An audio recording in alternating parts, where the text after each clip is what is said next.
I'm glad to be back in my favorite room at Elon, my favorite room. This auditorium has been a space for lots of events, and it's a joy to be here again. Archie Ammons is my literary mentor. I met him in 1974-75 when he took a year as the artist in residence at Wake Forest. He's an graduate from Wake Forest, actually the college when he was in the town of Wake Forest. He was a biology major who became a poet. A native of Whiteville, North Carolina, down in Columbus County, down east, and his experience as a poet reflects all that he noticed in that town and learned to notice in all the particularities of that place. Harold Bloom has very high praise for this man. Harold Bloom was one of the early critics who saw his talent and what was it said about Puff Nixon? Remember that phrase? Never mind. The journalist on the West Coast who was Puff Nixon.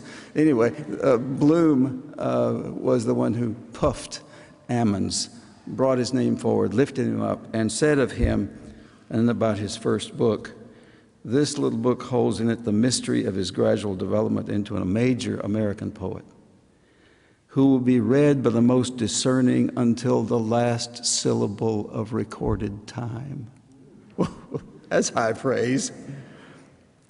Harold Bloom put him in the mainstream of American poets.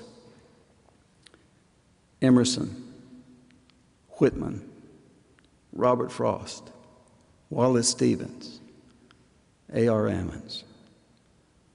Quite a lineage to be a part of.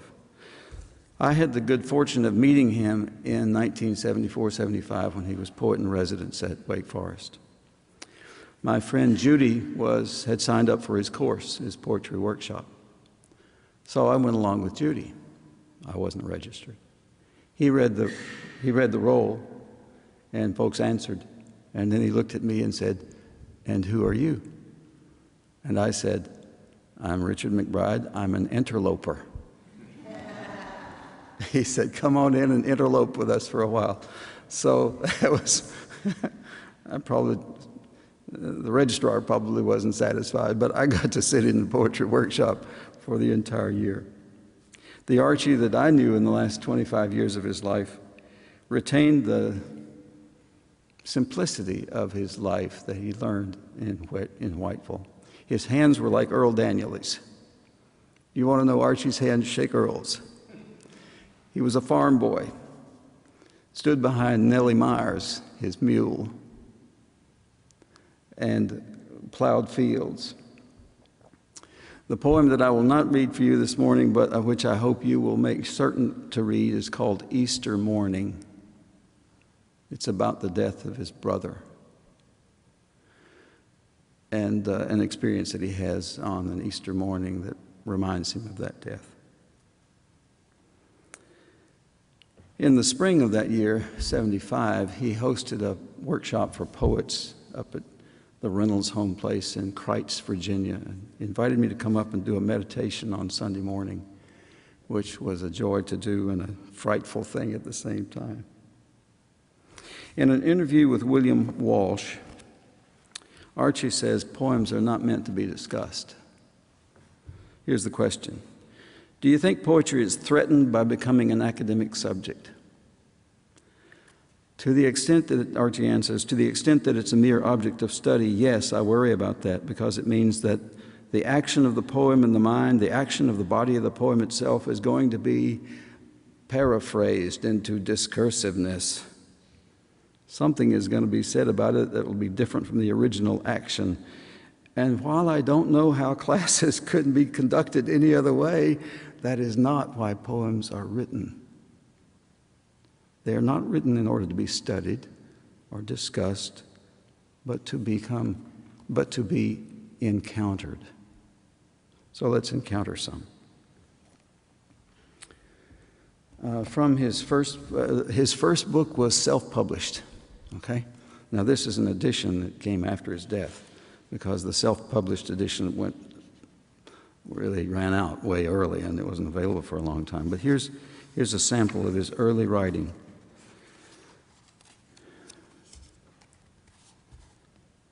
I broke a sheaf of light from a sunbeam that was slipping through thunderheads, drawing a last vintage from the hills.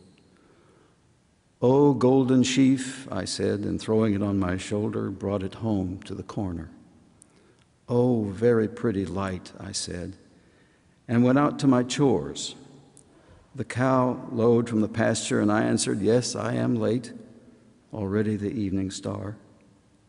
The pigs heard me coming and squealed and from the stables a neigh reminded me, "Yes, I am late, having forgot I have been out to the sunbeam and broken a sheaf of gold."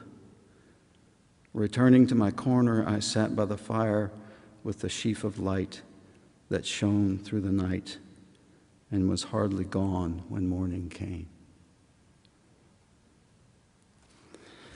The reason I call Archie my literary mentor is there are three people that I would credit with my sense of language. One is named Zilla Ross.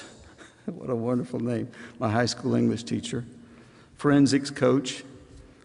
Coached me in public reading for competitions. The second is Edmund Steinley, the Lutheran professor of homiletics at Union Seminary, New York. And his advice to our class of preachers was, do your best not to sound like a preacher. Don't get lost in jargon. Make your language fresh. And Archie, who always challenged me to make my language fresh. His collected poems, 1951 to 71, won the National Book Award. And I'll read you several from this. One is quite short. It'll only take 3 seconds. It's called Small Song. The reeds give way to the wind and give the wind away. Can you see that? The reeds give way to the wind and give the wind away.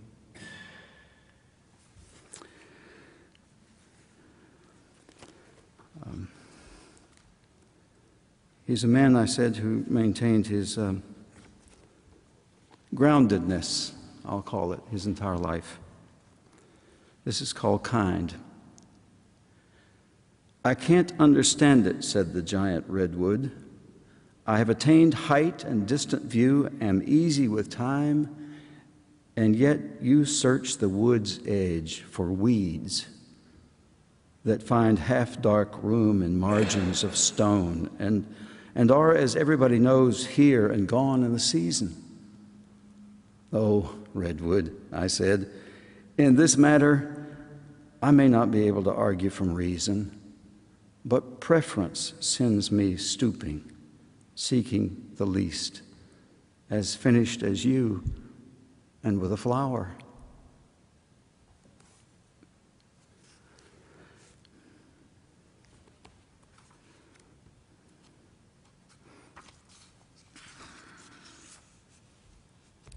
This is a somewhat longer poem, but it's motion. He loves to talk about motion. His longest poem of all is called Sphere, the Form of Emotion. He calls it his United Nations poem. Tries to put everything in it, the whole spherical universe in it. He said the subtitle came to him in a faculty meeting. Somebody said, "Can you put that in the form of emotion?" But motion for him is what life is. Life is motion. So anyway, this one's called Still. I said, I will find what is lowly and put the roots of my identity down there. Each day I'll wake up and find the lowly nearby, a handy focus and reminder, a ready measure of my significance, the voice by which I would be heard, the wills, the kinds of selfishness I could freely adopt as my own. But though I have looked everywhere, I can find nothing to give myself to. Everything is magnificent with existence. is in a surfeit of glory. Nothing is diminished. Nothing has been diminished for me. I said, what is more lowly than the grass? Underneath a ground crust of dry burnt moss, I looked at it closely and I said, this can be my habitat. But nestling in, I found below the brown exterior green mechanisms beyond intellect, awaiting resurrection in rain. So I got up and ran, saying, there is nothing lowly in the universe. I found a beggar. He had stumps for legs. Nobody was paying him any attention. Everybody went on by. I nestled in and found his life. There, love shook his body like a devastation. I said, though I have looked everywhere, I can find nothing lowly in the universe. I whirled through transfigurations, up and down, transfigurations of size and shape and place. At one sudden point came still, stood in wonder. Moss, beggar, weed, tick, pine, self, magnificent with being.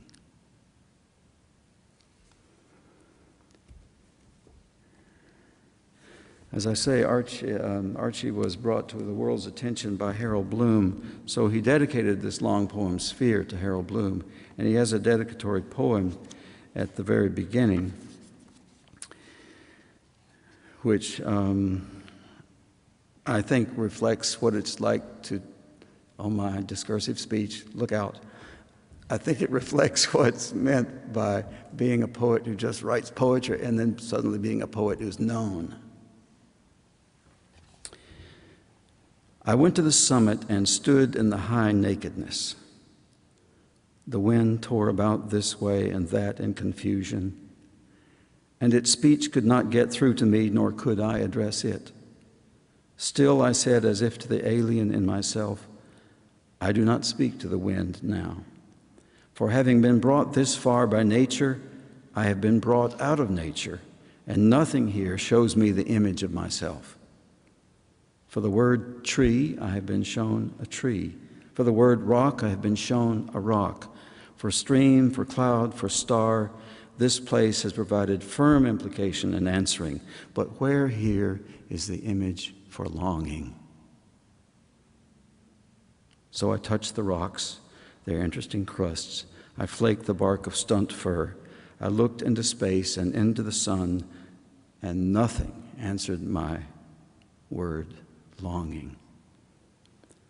Goodbye, I said, goodbye, nature so grand and reticent. Your tongues are healed up in their own element, and as you have shut up, you have shut me out. I am as foreign here as if I had landed a visitor. So I went back down and gathered mud, and with my hands made an image for longing. I took the image to the summit. First, I set it here on the top rock, but it completed nothing. And then I set it there among the tiny firs, but it would not fit. So I returned to the city and built a house to set the image in. And men came into my house and said, that is an image for longing, and nothing will ever be the same again. Well, my heart is buzzing, so it's time to stop. That's my phone. Let's stop. He's a wonderful poet. You should go discover him. I've actually written it into the will, Madam Librarian, that my collection of Ammon's books are coming to the library, because I got more books about Ammon's than they do. Thank you very much.